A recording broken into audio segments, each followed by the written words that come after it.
आप देख रहे हैं नालंदा में एक छोटी सी मासूम बच्ची के साथ बलात्कार करके मार दिया गया। एक मंत्री पर वारंट निकला हुआ है, लोग रंगदारी मांग रहे हैं। आप पूरा प्रशासन शासन बदल दिए तो आप ममता दीदी पर कैसे आरोप लगा सकते हैं? डीजी बदल दिए, होम सेक्रेटरी बदल दिए, चीफ सेक्रेटरी बदल दिए, सभी जिले के कप्तान बदल दिए, तो वहाँ तो सरकार अब केंद्र की है और केंद्र प्रायोजित गुंडई हो रही है। और जो मरना जानेगा वही जीतेगा।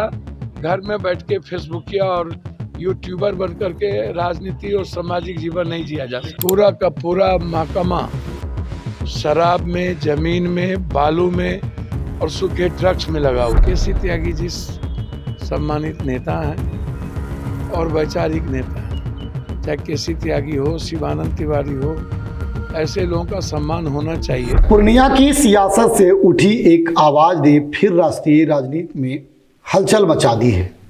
तीखे तेवर और बेबाक अंदाज के लिए पहचाने जाने वाले सांसद राजेश रंजन उर्फ पप्पू यादव ने एक साथ पश्चिम बंगाल की चुनावी हिंसा और बिहार के सत्ता समीकरणों पर ऐसा प्रहार किया है जिसने राजनीतिक गलियारों में बहस को तेज कर दिया है। पूर्णिया से निर्दलीय सांसद पप्पू यादव ने अपनी तीखी बयानबाजी से एक बार फिर सुर्खियां बटोरी है।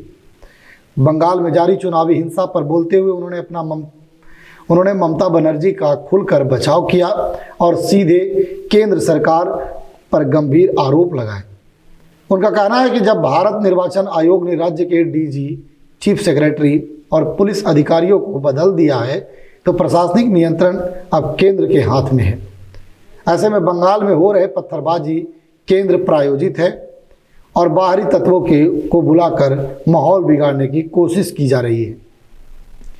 पप्पू यादव ने ममता बनर्जी के घुसपैठियों वाले बयान का समर्थन करते हुए कहा कि बंगाली अस्मिता के साथ छेड़छाड़ करने वालों को दीदी करारा जवाब देगी।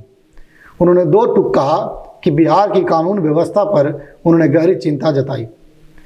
नालंदा, दानापुर, सीतामढ़ी और पूर्णिया की हालिया घटनाओं का जिक्र करते हुए उन्होंने कहा कि राज्य में बेटियां सुरक्षित नहीं हैं और शासन प्रशासन शराब, बालू और जमीन के खेल में उलझा हुआ है। मुख्यमंत्री पद को लेकर चल रही सियासी खींचातान पर उन्होंने बड़ा बयान देते हुए कहा कि बिहार में जदयू का ही मुख्यमंत्री होना चाहिए। उनका तर्क है कि जनता का जनादेश जनता दल यूनाइटेड के पक्ष में है, इसलिए नीतीश कुमार को अपनी स्थिति स्पष्ट करनी चाहिए। इसके अलावा केसी त्यागी के राष्ट्रीय लोक दल में शामिल होने पर उन्होंने कहा कि त्यागी एक वैचारिक नेता है और लंबे समय से असहज महसूस कर रहे थे। उनके जाने से आरएलडी को मजबूती मिलेगी। कांग्रेस में चल रहे दल बदल और प्रियंका गांधी को असम की जिम्मेदारी मिलने पर उन्होंने आरोप लगाया कि भारतीय जनता पार्टी एजेंसियों और संसाधनों के दम पर विपक्ष को कमजोर करने की कोशिश कर रही है, लेकिन जनता अब भी भारतीय राष्ट्रीय कांग्रेस के साथ खड़ी है। कुल मिलाकर सांसद पप्पू यादव के इस बयान ने न सिर्फ बंगाल की हिंसा बल्कि बिहार की सत्ता राजनीति को भी नई बहस के केंद्र में ला दिया है। आइए क्या कुछ राजेश रंजन और पप्पू यादव जो पूर्णिया के निर्दलीय सांसद हैं वह कह रहे हैं, वह सुनाते हैं। बिल्कुल डाइवर्ट करने, डाइल्यूट करने, पत्थरबाजी लगातार जिस तरीके से है, आप पूरा प्रशासन शासन बदल दिए हैं तो आप ममता दीदी पर कैसे आरोप लगा सकते हैं? डीजी बदल दिए, होम सेक्रेटरी बदल दिए, चीफ सेक्रेटरी बदल दिए, सभी जिले के कप्तान बदल दिए, तो वहाँ तो सरकार अब केंद्र की है और केंद्र प्रायोजित गुंडई हो रही है। तो आपसे ममता दीदी तो डरेंगी नहीं। आप जितना दबाना चाहोगे, जितना मिटाना चाहोगे, उतना ही बंगाल ममता दीदी के साथ खड़ी होगी। बंगाल और बंगाली की जो अस्मिता है वो सर्वश्रेष्ठ है, इसलिए पूरी साजिश है इसमें।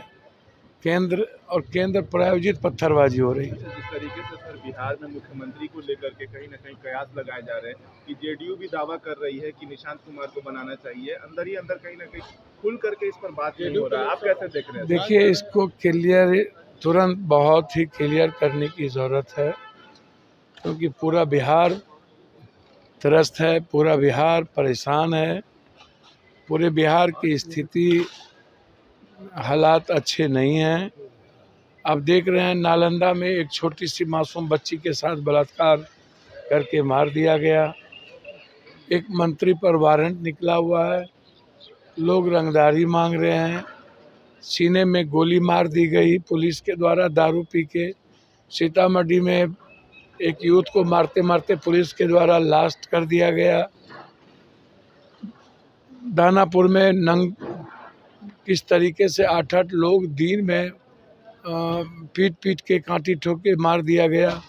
तो जो परिस्थितियां हैं उसमें जो हालात हैं पूर्णिया में, जिस तरीके से 11 तारीख को बच्ची को किडनैप किया गया, बलात्कार करके एसिड छीट के मार दिया गया, तो सरकार नाम की कोई चीज़ तो है नहीं। सरकार कौन चला रहा है, कौन पदाधिकारी चला रहा है? पूरा का पूरा महकमा शराब में, ज़मीन में, बालू में और सूखे ड्रग्स में लगा हुआ है। कोई सुरक्षित नहीं है। बेटी तो बिल्कुल सुरक्षित नहीं है। और ये कब तक बच्चियों का बलात्कार होता रहेगा? कोई एक अंतिम तिथि तो होगी। और कोई सरकार की तरफ से गंभीरता है ही नहीं। तो निश्चित रूप से यदि नीतीश जी मन बना ही लिए हैं कि मुझे छोड़ना है, तो उनको घोषणा करना चाहिए। सही मांग है, डिमांड है जदयू का।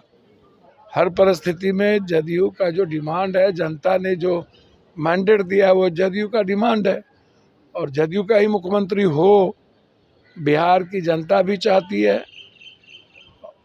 और परिस्थिति भी यही कहता है। ममता बनर्जी ने नरेंद्र मोदी की घुसपैठिया कहा है।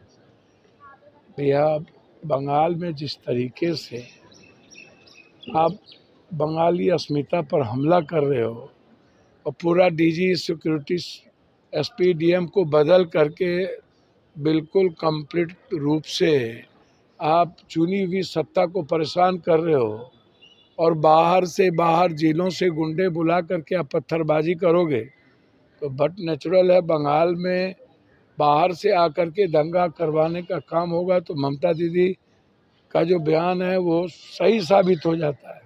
सर, बीजेडी ने राज्यसभा चुनाव में क्रॉस वोटिंग को लेकर अपने जो विधायक हैं उनको बर्खास्त किया है, उन पर एक्शन लिया है। इस तरह कांग्रेस को भी एक्शन लेना चाहिए। कांग्रेस भी उड़ीसा में एक्शन ली है, आप बिहार में में नोटिस भेजा है और निश्चित रूप से समय पर कोई ना कोई कार्रवाई होगी। केसी त्यागी ने जो है राष्ट्रीय लोक दल ज्वाइन कर लिया है। उन्होंने हवाला दिया है कि लोक दल शुरू से साथ में थे, इसीलिए विचारधारा में कोई जो है डिफरेंसेस नहीं है जेडीयू और उसमें। आप कैसे देखते हैं? निश्चित रूप से केसी त्यागी जी सम्मानित नेता हैं और वैचारिक नेता हैं। चाहे केसी त्यागी हो, शिवानंद तिवारी हो, ऐसे लोगों का सम्मान होना चाहिए। और राजनीति में बहुत लंबे समय तक नीतीश जी के साथ वो खड़े रहे और बहुत ही घुटन महसूस हुआ है केसी त्यागी जी को। वो अपने स्वाभाविक घर गए, चौधरी साहब के साथ राजनीति करते थे, और मुझे लगता है कि इससे आरएलडी को मजबूती मिलेगी। सर, प्रियंका गांधी ने कांग्रेस असम में जिम्मेदारी मिली सर, इसके बाद कांग्रेस के कई नेता ने कांग्रेस की जिम्मेदारी को छोड़ दिया है और बीजेपी ज्वाइन कर ली है। प्रियंका जी को एक जिम्मेदारी अभी मिली और पहले से ही बीजेपी कहीं छोड़ रही है, कहीं कांग्रेस छोड़ रही है। तो बीजेपी का तो काम ही है चुनाव के वक्त पैसे पर लोग पर प्रभावित करके, ईडी सीबीआई से प्रभावित करके लोगों को इधर से उधर करना, जनता को दिग्भ्रमित करना। फिर भी असम की जनता कांग्रेस के साथ खड़ी है। सर, एक आखिरी सवाल सर, ममता बनर्जी ने कहा है कि जो बंगाल को छेड़ेगा जहन्नुम बन जाएगा। यह गलत क्या बोल रहा? ममता बनर्जी लड़ाकू महिलाएं हैं और उन ममता बनर्जी से लड़ने और संघर्ष करने का कैरेक्टर सीखना चाहिए। जो लड़ेगा, जो संघर्ष करेगा और जो मरना जानेगा वही जीतेगा। घर में बैठ के फेसबुकिया और यूट्यूबर बन करके राजनीति और सामाजिक जीवन नहीं जिया जा सकता।